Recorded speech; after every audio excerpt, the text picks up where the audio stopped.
નમસ્કાર, જય હિન્દ, જય ભારત. હું છું કેપી ચાવડા.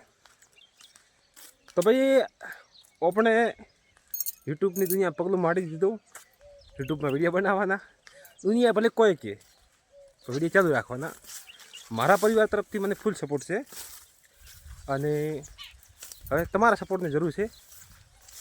હું ઇન્સ્ટાગ્રામ વિડીયો બનાવતો મને ઘણા માણસો કહેતા કે આપણે આવું ન શોભે, આવું ન 4 લાઈન ઢાંકણો પોસો આ ના.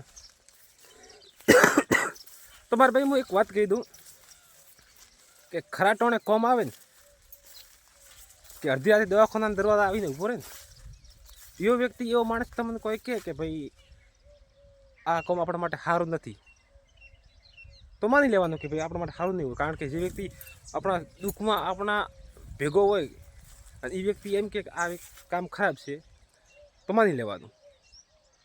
પણ આપણે 3 ફોન કર્યા હોય, વોટ્સએપમાં ઓનલાઈન હોય, ઇન્સ્ટાગ્રામમાં ઓનલાઈન હોય, છતાં આપણા ફોન કે મેસેજનો જવાબ ના આપે અને એ વ્યક્તિ આવીને એમ કહે ને કે ભાઈ તને તાવ આવે છે તો ગોળી ખાઈ લે. મેં વાત મને એની વાત માનવાની જ નહીં. કાળો હાપ એમ કહે ને કે મારા મોઢામાં વગોળી નાખ, હું બટકો નહીં ભરું, તો કાળા હાપની વાત માની લેવાની. પણ આવા માણસની વાત નહીં માનવાની. હું જે કંઈ પણ બોલું ને મારે જાતા અનુભવ બોલું. મને કોઈ શીખડાવતું નથી કે હું કોઈ હોતો નથી. મારા પોતાના અનુભવ કરેલા બોલું. હવે દુનિયા કોઈ પણ કે કંઈ પણ કરે, થોડીક વાર લાગશે, થોડી મહેનત લાગશે, તકલીફ પડશે, પણ વિડીયો આપણે ચાલુ રાખવાના. આમે કોઈ પણ માણસ કોઈ પણ કામ કરવા જાય ને એટલે 8 માણસો આવે, 4 માણસો એવા આવે કે એ એમ કે ભાઈ અમારી જોડે પૈસા નથી, એટલો સમય પણ નથી, પણ તું આ કામ કરે, બહુ કામ સારું લાગે, અમારે યોગ્ય થોડા ઘણું કામ હોય તો કે એ 4 માણસો સારા માણસો હોય.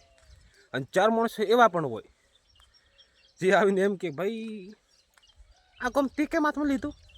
દુનિયામાં ઘણા માણસો હોય ને, આપણે આ કામ શોભે નહીં તો દેખો ભાઈ સારું કહેવાવાળા મળે, ખરાબ કહેવાવાળા મળે. આજે મારી તબિયત થોડી ખરાબ છે. તબિયત ખરાબ છે એટલે અમુક માણસો એમ કે ડૉક્ટરનું કેવું એમ છે કે અત્યારે જે વાયરસ ચાલે છે એની અસર છે. અને અમુક જે માણસો હોય એ મને એમ કે થોડાક દિવસ પહેલાં મેં બ્લડ ડોનેશન કર્યું હતું. હું આગળ 3 થી 4 વખત ડોનેશન કરી ચૂક્યો છું. અમુક માણસો આવીને એમ કે તે બ્લડ ડોનેશન કર્યું ને, લોહીનું દાન કર્યું, એના કારણે તારા શરીરમાં તકલીફ થઈને, બીમારી થઈને, ઢેકડું થઈને પોષણ થયું. તો માણસો સારું કામ કરે તોય સવાલ ઉઠાવે, ખરાબ કામ કરે તોય સવાલ ઉઠાવે. પણ આપણે આપણા ઈરાદા પર મક્કમ રહેવાનું. દુનિયા ભલે તેલ લેવા જાય, મને ખબર છે કે એકદમ તો સફળતા નહીં મળે, વાર લાગશે. બસ ખાલી તમારે શું કરવાનું, આપણે યુટ્યુબ ચેનલને સબસ્ક્રાઈબ કરી નાખવાની, થોડો પ્રેમ આપવાનો, થોડો સપોર્ટ આપવાનો.